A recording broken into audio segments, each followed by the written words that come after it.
Welcome back. We were talking about the biochemistry. तो Newberg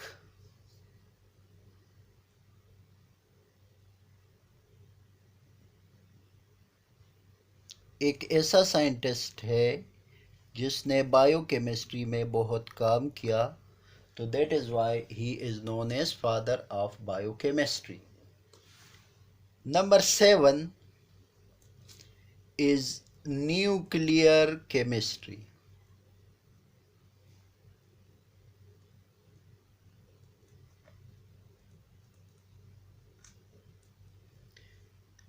नाम से जाहिर है केमिस्ट्री ऑफ न्यूक्लियस. न्यूक्लियस से रिलेटेड केमिस्ट्री. न्यूक्लियस क्या है, इसके अंदर कौन से पार्टिकल्स है, रेडिएशंस न्यूक्लियस से कौन कौन से निकलते हैं. हम जानते हैं अल्फ़ा पार्टिकल्स निकलते हैं, बीटा पार्टिकल्स निकलते हैं, गेमा रेज निकलते हैं न्यूक्लियस से. तो न्यूक्लियस के बारे में स्टडी, न्यूक्लियस के अंदर मौजूद पार्टिकल्स जिसको हम न्यूक्लियर पार्टिकल्स कहते हैं उनकी स्टडी, और ये जो मुख्तलिफ़ किस्म के रेज़ निकलते हैं जिसको हम रेडियो एक्टिविटी कहते हैं, ये सारा कुछ जो है हम न्यूक्लियर केमिस्ट्री में पढ़ते हैं. तो the branch of chemistry which deals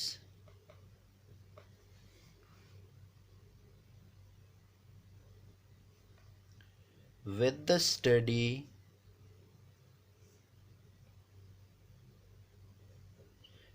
of nucleus,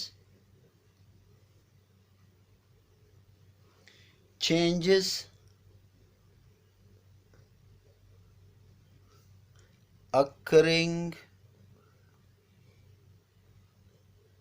in nucleus,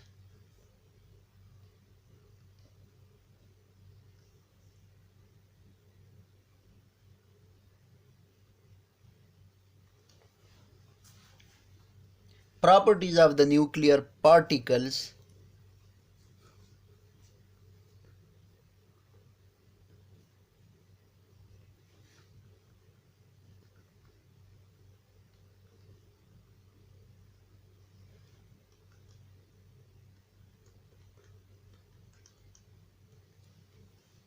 and emission and absorption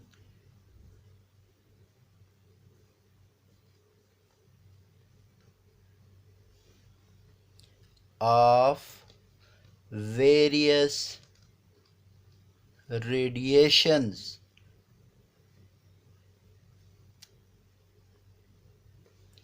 from the nucleus. जिस तरह मैंने कहा अल्फ़ा पार्टिकल्स, बीटा पार्टिकल्स और गेमा रेडिएशन, गेमा रेज, ये न्यूक्लियस से निकलते हैं.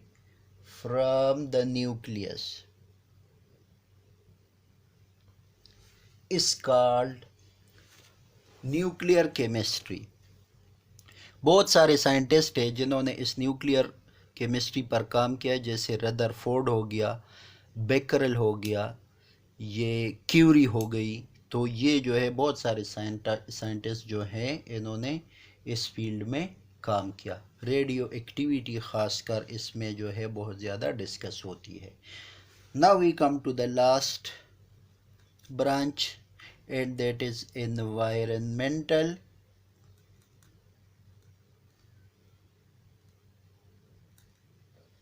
chemistry. Chemistry related with the environment. The branch of chemistry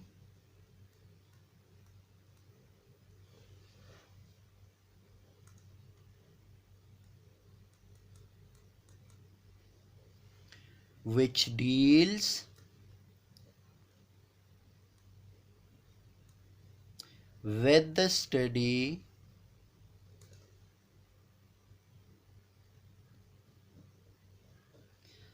of environment. Is called environmental chemistry. Environment में कौन कौन से एलिमेंट्स, कौन कौन से कंपाउंड्स पाए जाते हैं, उनके दरमियान किस तरह का रिएक्शन होता है और इन रिएक्शंस का एनवायरनमेंट पर क्या इम्पेक्ट होता है, क्या असरात होते हैं, अच्छे असरात, बुरे असरात, वो सारे हम एनवायरमेंटल केमिस्ट्री में डिस्कस करते हैं। नाउ क्वेश्चन अराइजेज हियर कि व्हाट इज़ एनवायरनमेंट। एनवायरनमेंट क्या है? तो एनवायरनमेंट जो है आम तौर पर 4 कंपोनेंट्स का बना होता है। That is number 1 lithosphere, hard part of the environment, जैसे पहाड़ हो गए, जैसे अर्थ क्रस्ट हो गया, इसको कहते हैं लिथोस्फीयर। इसमें क्या क्या होता है ये हम एनवायरमेंटल केमिस्ट्री में पढ़ते हैं। हाइड्रोस्फीयर, जितना वाटर का पोर्शन है, तो इसमें जितनी केमिस्ट्री है, एलिमेंट्स है, कंपाउंड्स है, कौन कौन सी रिएक्शन होते हैं, ज़मीन पर जितना पानी है, इसको हाइड्रोस्फीयर कहते हैं। That is the second part of the environment. एक और पार्ट ऑफ द एनवायरनमेंट जो है वो है atmosphere.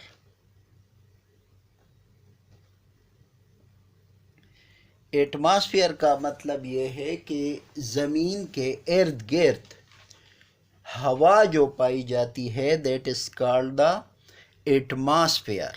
Air around the earth, air blanket around the earth. इसमें मुख्तलिफ़ किस्म के गैसेज हैं, मुख्तलिफ़ किस्म के कंपाउंड्स हैं, जिनके अच्छे असरात भी होते हैं, जिनके बुरे असरात भी होते हैं, और प्लांट्स और एनिमल दोनों के लिए फ़ायदेमंद भी होते हैं, नुकसानदेह भी होते हैं। कौन कौन से रिएक्शंस होते हैं इस पार्ट ऑफ द एनवायरनमेंट में, ये सारा कुछ हम जानते हैं एनवायरमेंटल केमिस्ट्री। एड number 4 is biosphere. Bio means life, तो जितने एनिमल्स, दरख्त, इंसान वगैरह ज़मीन पर रहते हैं, इस पार्ट ऑफ द एनवायरनमेंट को कहते हैं बायोस्फीयर। तो एनवायरनमेंट में मुख्तलिफ़ किस्म के गैसेस, मुख्तलिफ़ किस्म के जो कंपाउंड्स हैं, ये इनका एनिमल पर, ऑर्गेनिज़म्स पर क्या इम्पेक्ट, क्या असरात होते हैं, ये सारा कुछ हम जानते हैं एनवायरमेंटल केमिस्ट्री में। तो ये आज का टॉपिक इधर कंप्लीट हो गया। Thank you very much.